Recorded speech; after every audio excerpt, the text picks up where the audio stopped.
Hallelujah. സ്തോത്രം സ്തോത്രം സ്തോത്രം. കരുണാസമ്പന്നനായ സർവ്വസ്വപിതാവേ, ഈ വൈകിയ സമയത്ത് ഞങ്ങൾ സഭയായ ദൈവം കടന്നു വരുന്നതിന്റെ അതിന് പൂർത്തിയാകുന്ന ഭാഗമായിട്ട് കടന്നു വന്നിരിക്കുന്നവയെ പ്രത്യേക ദൈവത്തെ അറിയാൻ ഇടയായി തീർന്നു. തന്റെ വായിലൂടെ സാക്ഷീകരിക്കാൻ ഇടയായി തീർന്നു. ഇപ്പോൾ ദൈവം ജനത്തിലൂടെ സാക്ഷീകരിക്കാൻ ആഗ്രഹത്തെ ദൈവാചരിക്കാൻ സ്തോത്രം ചെയ്ത് ഈ സമയം ദൈവം ശുശ്രൂഷിക്കാൻ ദൈവദാസനെ ദൈവം ബലപ്പെടുത്താൻ സഹായിക്കുകയും ചെയ്യുമാണ്. പ്രത്യേക സ്ഥാനപ്പെടുന്ന പൈതൽ ദൈവമേ, അത് അന്ത്യം വരെ വിശ്വസ്തയോടെ നിലനിൽക്കുവാൻ പൈതലിനെ ദൈവം സഹായിക്കാൻ ബലപ്പെടുത്തുന്നത് പൈതലിനെ വളർത്തിയ മാതാപിതാക്കളെ ഓർത്തുള്ള ഇതുവരെ അവർക്ക് പറഞ്ഞു കൊടുത്ത വാക്യവും വചനങ്ങളെല്ലാം അതിൽ വളരുവാൻ ഇടയാക്കി കുറിക്കാൻ സ്തോത്രം ചെയ്യുന്നു. തുടർന്നുള്ള പൈതലിന്റെ ഭാവി കാര്യം അത്ഭുതങ്ങൾ നടത്താൻ പത്രോസിലേക്ക് ഇപ്രകാരം പറയുകയാണ്, സ്നാനമോ ഇപ്പോൾ ജഡത്തിന്റെ അഴുക്ക് കളയുന്നതായിട്ടല്ല, ദൈവത്തോടുള്ള നല്ല മനസ്സാക്ഷിക്കായിട്ടുള്ള അപേക്ഷയാണ്.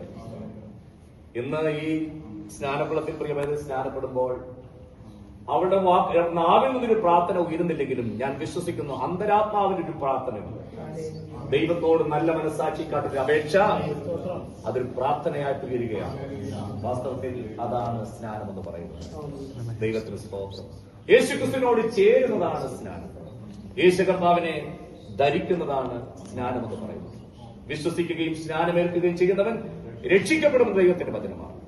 നമുക്ക് എല്ലാവർക്കും മാതൃക കാണിച്ച യേശു കർത്താവ് സ്നാനമേറ്റു. താൻ കയറുമ്പോൾ വേദപുസ്തകത്തിൽ രേഖപ്പെടുത്തിയിരിക്കുന്നതാണ്, സ്വർഗം തുറന്നു, പരിശുദ്ധാത്മാവ് പ്രാവ് പോലെ ദേഹരൂപത്തിൽ ഇറങ്ങി വന്നു. പിതാവാ ദൈവത്തിന്റെ ശബ്ദമുഴങ്ങി, ഇവൻ എന്റെ പ്രിയപുത്രൻ, ഇവനിൽ ഞാൻ പ്രസാദിക്കുന്നു. പ്രിയരെ, മക്കളുമുണ്ട്, പ്രിയ മക്കളുമുണ്ട്. രക്ഷിക്കപ്പെട്ടാൽ മകനാകാം, മകളാകാം. സ്നാനപ്പെട്ടാൽ പ്രിയമകനാകാം, പ്രിയമകളാകാം. ചോദിക്കട്ടെ, നിങ്ങൾക്ക് മക്കളെന്ന പദവി മതിയോ? അല്ല, ഒരു പ്രൊമോഷൻ കൂടി വേണ്ടേ? ആരെങ്കിലും സ്നാനപ്പെടാനുണ്ടെങ്കിൽ തീരുമാനമെടുക്കൂ. അല്ല, കർത്താവേ, എനിക്ക് പ്രിയമകനാകണം, പ്രിയമകനാകണം. ഒത്തിരി കോളങ്ങളൊക്കെ സൃഷ്ടിച്ച സ്നാനങ്ങൾ ഞാൻ കേട്ടിട്ടുണ്ട്. അപ്പൻ എതിർത്തു, അമ്മ എതിർത്തു, അമ്മാച്ചൻ പറഞ്ഞ എന്റെ വീട്ടിലേക്ക് നീ കേറണ്ട. വീടിന്റെ വാതിലുകൾ കൊട്ടിയടയ്ക്കപ്പെട്ടു സ്നാനത്തിന്റെ പേരിൽ. പക്ഷെ യേശു കർത്താവ് സ്നാനപ്പെട്ടപ്പോൾ വചനം പറയുന്നു, സ്വർഗം തുറന്നു. ഭൂമിയിൽ ഉപ്പാപ്പന്റെ വീടോ അമ്മാച്ചന്റെ വീടോ ആരുടെ വീടോ വാതിലുകൾക്ക് വേണ്ടി തുറക്കുന്നുണ്ട് എന്ന് പകൽ ഓർക്കുന്ന ദൈവത്തെ സ്തുതിക്കാം. മൂന്നാണ് യേശുവിന്റെ നാമത്തിൽ എല്ലാവരും ദൈവത്തെ സ്തുതിക്കാം.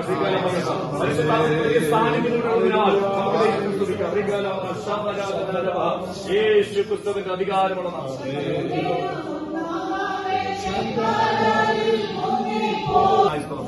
ലോകസ്ഥാപനത്തിന് മുമ്പേ ഇവളെ കണ്ടതിനാൽ ശൈശവ പ്രായം മുതലെന്നവരെയും ദൈവം നടത്തിയ വിധങ്ങൾക്കായി സ്തോത്രം ചെയ്യുന്നു. ശൈശവ പ്രായം മുതൽ പഠിച്ച വചനങ്ങൾക്കായി സ്തോത്രം ചെയ്യുന്നു. അവിടെ ഹൃദയത്തിന്റെ പലകയിൽ അങ്ങ് എഴുതി ചേർന്ന് നല്ല വചനങ്ങൾക്കായി അതനുസരിപ്പാൻ കർത്താവ് കൊടുത്ത കൃപയ്ക്കായി ഞങ്ങൾ നന്ദി പറയുകയാണ്. കാരണം അവരിന്ന് വിശ്വസി ആചരിക്കാൻ ആവശ്യമുള്ള ദൈവകൃപ ധാരാളമായി ചെറിയടനെ ഞങ്ങൾ പ്രാർത്ഥിക്കുന്നു. സഭയായി അങ്ങനെ ദാസന്മാരെ ഞങ്ങൾ ഒരുമിച്ച് പ്രാർത്ഥനകളുടെ കൃപയ്ക്കായി സ്തോത്രം. യേശുവിൻ നാമത്തിൽ തന്നെ ആദാമ്യവർഗത്തിന്റെ പാപത്തിന്റെ പരിഹാരത്തിന് വേണ്ടി സാക്ഷാൽ ദൈവമായിരുന്നവൻ ദൈവത്തോടുള്ള സമത്വം മുറുകെ പിടിക്കണമെന്ന് വിചാരിക്കാതെ ലോകത്തിൽ മനുഷ്യനായി അവതരിച്ചു. രക്ഷകനെന്ന അർത്ഥമുള്ള യേശു എന്ന നാമം സ്വീകരിച്ചു. 33 വർഷം പച്ച മനുഷ്യനായി താൻ ഇവിടെ ജീവിച്ചു. 3.5 വർഷങ്ങൾ നാടെങ്ങും നന്മ ചെയ്തു, സുവിശേഷം പ്രസംഗിച്ചു, രോഗികളെ സൗഖ്യമാക്കി, കുഷ്ഠരോഗികളെ ശുദ്ധരാക്കി. എന്തിനേറെ പറയുന്നു, മരിച്ചവരെ പോലും അവൻ ഉയർപ്പിച്ചു. കാലത്തിക്കുമെങ്കിൽ ലോകത്തിൽ മനുഷ്യന്റെ പാപത്തിന്റെ പരിഹാരത്തിന് വേണ്ടി കാൽവറിയിൽ യാഗമാകുവാൻ പിതാവാം ദൈവം നിശ്ചയിച്ചതായ സമയത്തവൻ കാൽവറിയിൽ മരിച്ചു. കല്ലറയിൽ അവൻ അടയ്ക്കപ്പെട്ടു. പക്ഷെ കല്ലറയ്ക്കോ മരണത്തിനോ പാതാളത്തിനോ അവന് പിടിച്ചടക്കാൻ സാധിച്ചില്ല. അവൻ 3-ാം നാളിൽ പുനരുദ്ധാനത്തിന്റെ ശക്തിയോടെ ഉയർത്തെഴുന്നേറ്റു. 40ഓളം ദിവസങ്ങൾ താൻ ജീവിച്ചിരിക്കുന്നു എന്ന് തന്റെ ശിഷ്യന്മാർക്ക് താൻ തെളിയിച്ചു. ഒടുവിൽ താൻ സ്വർഗാരോഹണം ചെയ്തു. താൻ പോകുമ്പോൾ ദൈവദൂതന്മാർ വന്നിട്ട് പറയുകയാണ്, നിങ്ങൾ കാണുന്ന യേശുവിനെ സ്വർഗത്തിലേക്ക് പോകുന്നവനായി നിങ്ങൾ കാണുന്ന യേശു തന്റെ വിശുദ്ധന്മാരെ ചേർക്കുവാൻ വേഗത്തിൽ മടങ്ങി വരും.